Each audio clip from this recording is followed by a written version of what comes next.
wabarakatuh. Halo teman-teman semuanya, apa kabar? Ketemu lagi dengan aku, Nani Ketika, dalam channel YouTubeku yang membahas seputar mahasiswa, seputar kampus, maupun seputar permasalahan hukum lainnya. Nah, kali ini pembahasannya aku fokus untuk mahasiswa-mahasiswa tingkat akhir yang saat ini sedang menyusun tugas akhir berupa skripsi kah, tesis kah gitu ya, atau mungkin bisa jadi mahasiswa yang sangat rajin gitu ya membuat sebuah tulisan-tulisan ilmiah. Nah, kali ini aku ingin berbagi informasi kepada kalian seperti apa sih penulisan sebuah abstrak dalam karya tulis ilmiah, baik itu berupa artikel, jurnal maupun abstrak dalam tugas akhir kalian nantinya. Semoga ini dapat memberikan manfaat kepada kalian, dan jangan lupa bantu aku dengan terlebih dahulu klik tombol subscribe, lalu kemudian like, comment, dan share jika dirasa ini bermanfaat. Terima kasih, mari kita bahas. Nah, teman-teman mahasiswa, dalam sebuah penulisan ilmiah, entah itu penulisan jurnal, artikel mungkin, ataupun tugas akhir kalian, biasanya dalam sebuah tulisan tersebut haruslah mencantumkan yang namanya abstrak. Ya, apa sih yang dimaksud dengan abstrak itu? Intinya teman-teman, abstrak itu adalah sebuah intisari, ringkasan atau rangkuman atas tulisan, atas penelitian yang kalian buat, ya. Abstrak ini ringkasan aja nih, hasil dari penelitian kalian cantumkan di dalam sebuah abstrak yang tertera di bagian depan halaman sebelum masuk ke bab 1. Oke. Tujuannya apa sih harus disertakan sebuah abstrak dalam tugas akhir ataupun jenis tulisan ilmiah lainnya itu? Sebenarnya tujuannya adalah untuk memberikan gambaran kepada pembaca bahwa tulisan kalian itu mengangkat tema ini loh, mengangkat isu ini loh, permasalahannya seperti ini loh. Jadi setidaknya dengan membaca ringkasan atau intisari dari penelitian kalian, pembaca itu sudah memiliki sedikit gambaran dan tertarik nantinya untuk lebih dalam lagi membaca dan memahami apa yang sudah kalian buat. Jadi tujuannya adalah untuk membaca itu sendiri. Oke teman-teman. Nah, pertanyaan lebih lanjut adalah, kapan sih abstrak itu dibuat gitu ya, dilampirkan? Nah, untuk tulisan ilmiah berupa tugas akhir, tentu saja abstrak itu dibuat nanti teman-teman, setelah kalian merampungkan atau menyelesaikan bab kesimpulan dan saran, ya. Jadi bukan pada saat proposal penelitian itu sudah kalian buat, itu salah. Gak ada abstrak yang dibuat di awal. Abstrak itu pasti dibuat di akhir, manakala kalian sudah merampungkan keseluruhan rangkaian bab dalam tugas akhir kalian.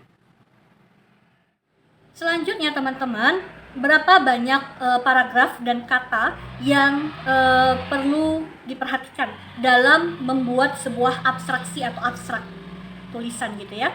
Untuk tugas akhir, dia cukup dibuat dalam satu paragraf dengan terdiri dari 250 kata, atau juga beberapa kampus ada juga yang menerapkan 250 sampai 300 kata dalam satu paragraf, dengan ketentuan spasinya adalah satu spasi, jarak antara paragraf baris kalimat gitu ya, jaraknya adalah satu spasi, jadi kecil-kecil, dempet-dempet gitu.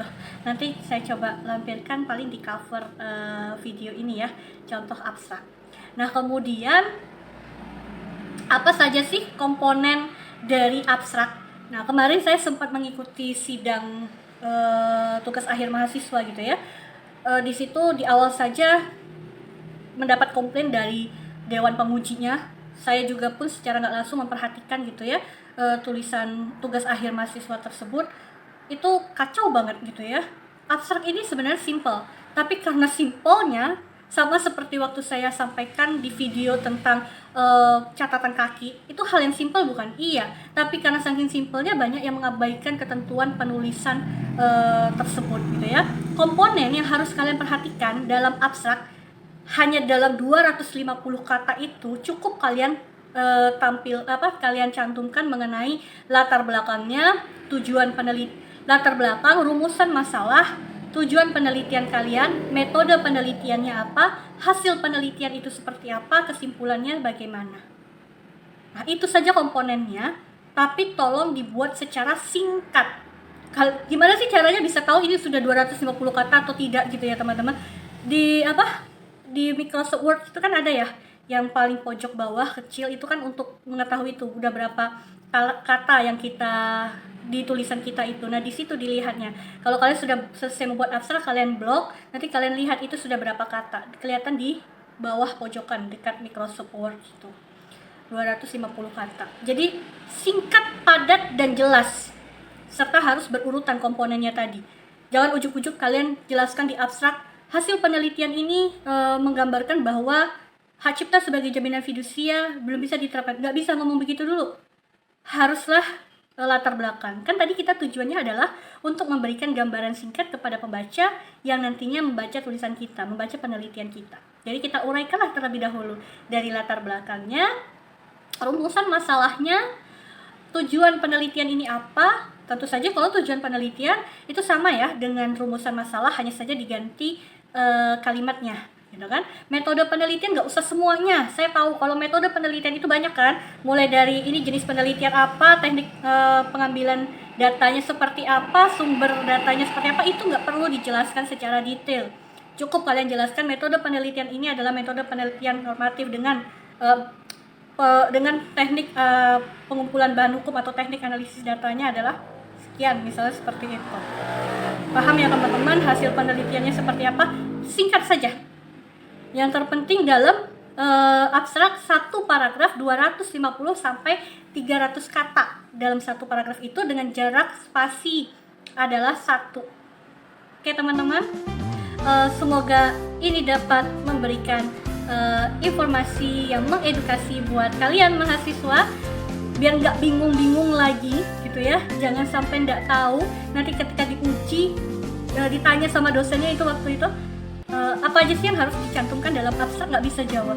Kalian kurang mau membaca buku pedoman, coba lagi dibaca buku pedoman penulisan ilmiah yang dikeluarkan oleh kampus kalian masing-masing, ikuti standarnya itu, pasti kalian mudah merangkai atau merumuskan penelitian tugas akhir kalian, termasuk perumusan abstrak ini.